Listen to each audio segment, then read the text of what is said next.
Good morning, everyone. My name is Veritas, and welcome back to Destiny. Now, today is Tuesday, reset day. That means all of your activities have been reset, new modifiers, new featured raid, new activities to go out and re-loot for your weekly payouts.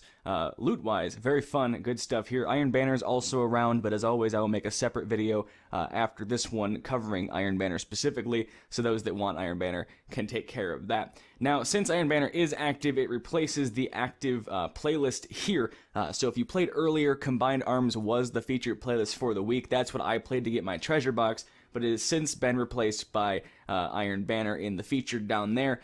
Now, I believe you can play Iron Banner or Combined Arms now that it's active to get your treasure box, but to be safe, I would believe you need to stay with Combined Arms. So make sure you're going wherever the treasure box says it can be obtained from. I did mine earlier before Iron Banner, so I don't actually know where it comes from now, but yours will say where your treasure box of the ages comes from. Play that, get your box, and enjoy your loot from that. Rewards from Combined Arms, 10 marks for your first 3 completions, 30 total there. Like I mentioned, Iron Banner Supremacy is active now, so that replaces whatever was here before. Moving into the weekly story playlist, we have the modifiers Match Game and Catapult. Match Game means you need to match the element of the shields with the weapon you're using, so if you find a captain with a void shield, you need to use a void weapon against it, else you're going to have a difficult time getting rid of the shield. And Catapult means that Guardian Grenade recharge rate is greatly increased.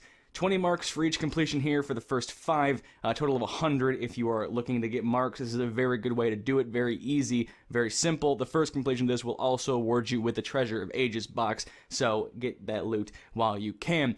Siva Crisis Heroic Strike playlist this week has Void Burn, Berserk, and Brawler. Void Burn means that void damage from all sources is greatly increased. It's doubled specifically.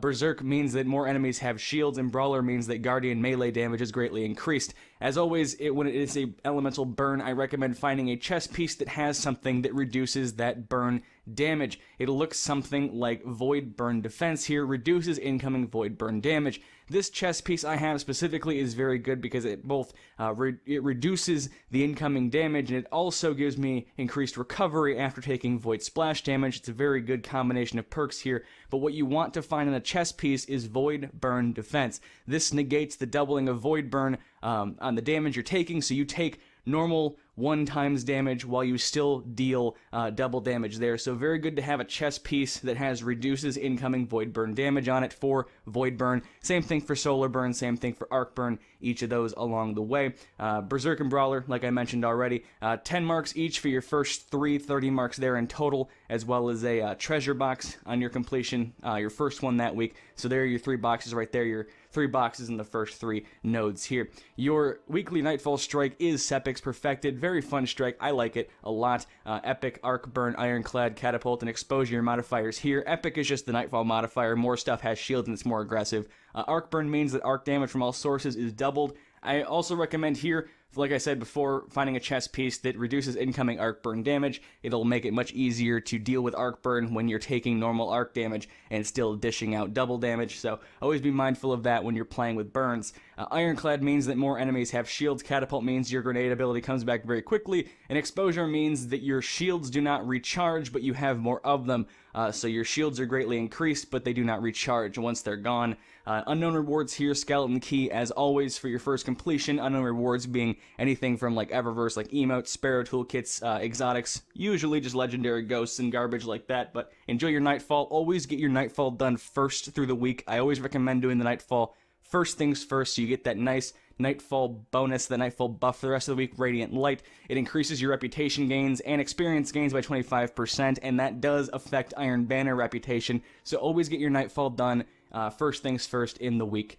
Your featured raid this week is King's Fall, Golgoroth, Oryx, and Warpriest challenges, all active there. When King's Fall is the featured raid and all 3 challenges are active, the raid can be a little bit overwhelming. Each challenge mode will award you with a Triumph token or an ornament, and then the raid itself will award you with an ornament. A total of 4 ornaments here for each of your character's completion. Roughly 12 if you have 3 characters and do all the challenges on all your characters this week, so enjoy that. Remember that ornaments do not stack past 10 and do not go to your postmaster, so be careful when you're collecting those in the higher numbers like 8 and 9.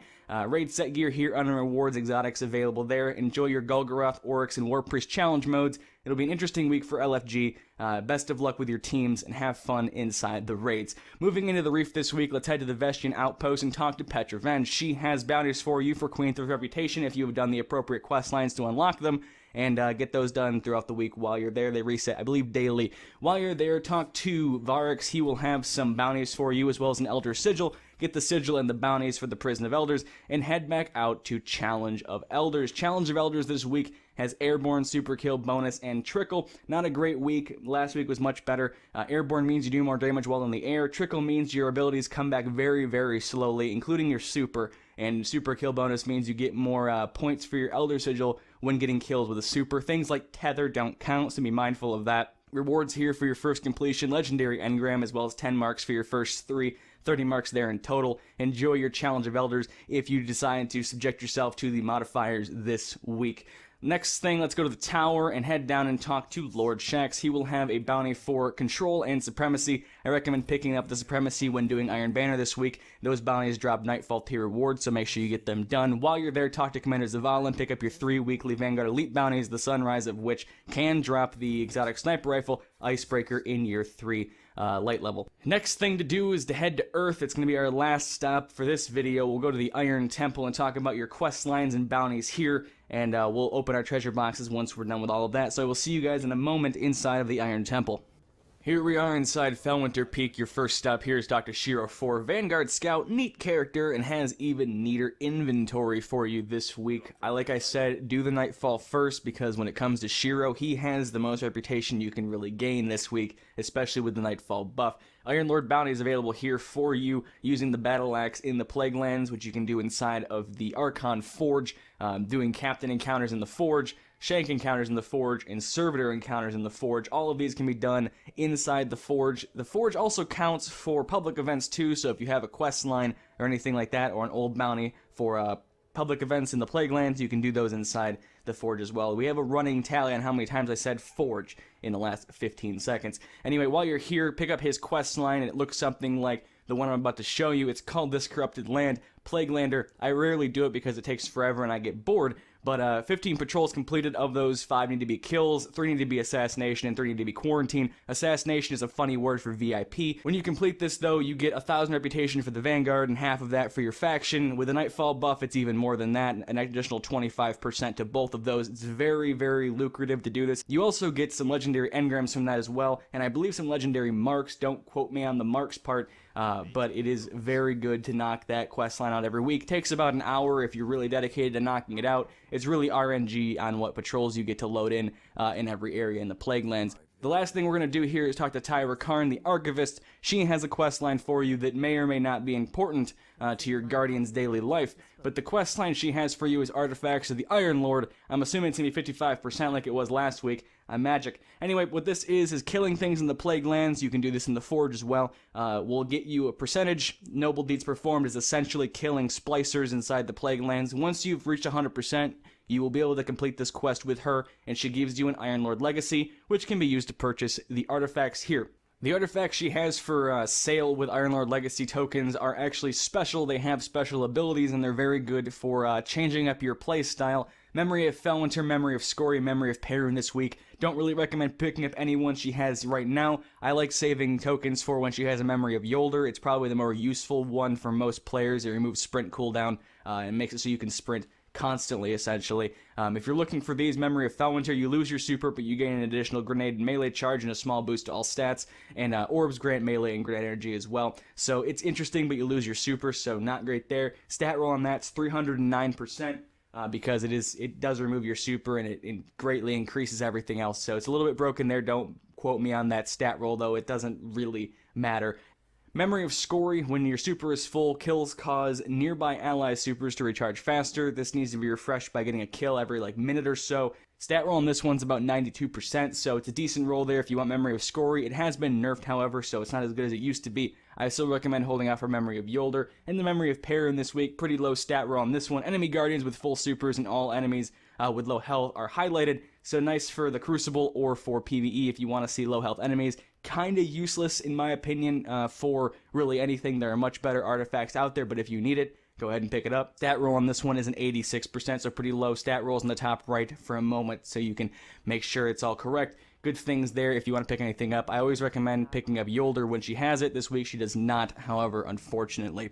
But that's going to be it for me for Weekly Reset Nonsense. I hope you guys found this informative and useful. We're going to go ahead and open up treasure boxes. Now it's my favorite part of the video where we open up boxes. I like to open up the Triumph boxes because they're fun. They're the Treasure of the Ages boxes. I enjoy these. If you don't know, these contain everything ever from Eververse, all the emotes, all the special armors, the sparrows, the ships, the horns, and the emotes especially, like I said. But the new stuff over here, what we want, chest piece gauntlets, and some of the, I believe, the needle and thread, and some of the ornaments we don't actually have right now. So it'd be really nice to get some of those. Hint, hint, Destiny, give me some of the things I don't have. We know we're going to get emotes, though, because we're always going to get emotes. Ooh, we got settled score. Don't know what that's for. We'll look in a second here. I'm excited because we got something new.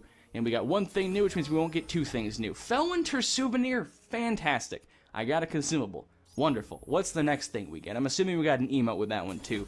And last one we got Bad Dream. That's what this has been. So what is settled score for exactly? Touch of Malice's ornament. Nice. I do like me some ornamented exotics. I don't like Touch of Malice though, unfortunately. What did we get from the boxes? What was that we got? We got 3 emotes. We got Swing, we got Jump Shot, and we got Boo. From the olden days. That's an old emote from Festival of the Lost in the great past. But like I said, Iron Banner is here. Separate video to cover that one will be out after this one. As usual, I like to cover that in its own thing, but it is active now, so enjoy. Get your treasure boxes, enjoy your week. Modifiers aren't great, but they're not terrible. They could be much worse, so enjoy your Void loadouts and have fun with the stuff this week. Good luck in King's Fall. It can be a hassle. Best of luck with your teams. That's going to be it for me. If you want to see more things I do solo and co-op, links in the description.